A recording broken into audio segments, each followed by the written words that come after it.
Welcome to DC Trending News, the leading news channel about world political events. Today's news: Putin faces real heartache and discontent as inner circle unrest brews over war failure. Putin faces real heartache and discomfort, claimed Charles Kupchan, a senior fellow at the Council on Foreign Relations. Mr. Kupchan discussed seeing more flexibility in the current state of Russian politics.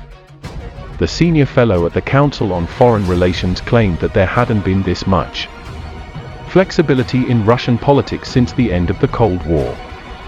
Mr. Kupchan went on to discuss his thoughts on Russian President Vladimir Putin's current inner circle and claimed that he was feeling discontent with those closest to him. Putin has been continuing to ramp up threats on the West this week, leading to more fears that Russia may expand the war into Europe, Mr. Kupchan told Times Radio. But I do think that we see more fluidity in Russian politics than we've seen really since the end of the Cold War. Putin, I'm not predicting, is going to fall, but he faces real heartache and real discontent even among those in his inner circle. Many military experts have claimed since before the beginning of the war that many of Putin's closest generals are too scared to intervene and tell him to stop his ongoing onslaught on Ukraine. Other military experts have speculated on Putin's current state of mental health. In one of the Russian president's recent speeches, he compared himself to Peter the Great and discussed plans to recreate the Tsar Empire.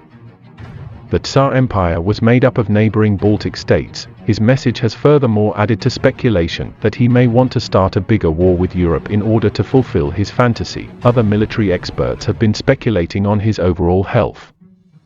Some claim he suffers from a degenerative disease that may play a role in his decisions. His recent threats against European countries have prompted NATO countries to strengthen their defenses in case of a Russian attack. Daniel Gerlach, a member of the private research and advisory group Zenith Council, explained why he believes maintaining lines of communication with Putin is so important. Speaking to DGNews, Mr. Gerlach said, "One of the reasons they are maintaining communication is to take the temperature of Putin's mental health. Now it's all about appeasing him, persuading him to do something, getting him to compromise." I think the German government's intelligence and security experts are worried about how Putin will react, and if they cut this rope, this line of communication, they are worried that he might go further, and that would catch them off guard. I don't know if that's a logical assessment of the situation, but I think it's at least completely understandable. I'm not defending the positions of Scholz or Macron or Putin. I know that Macron had the illusion for a long time that he could read Putin, and all his political advisors said, "You're delusional, you won't do it, and you're weak against this man."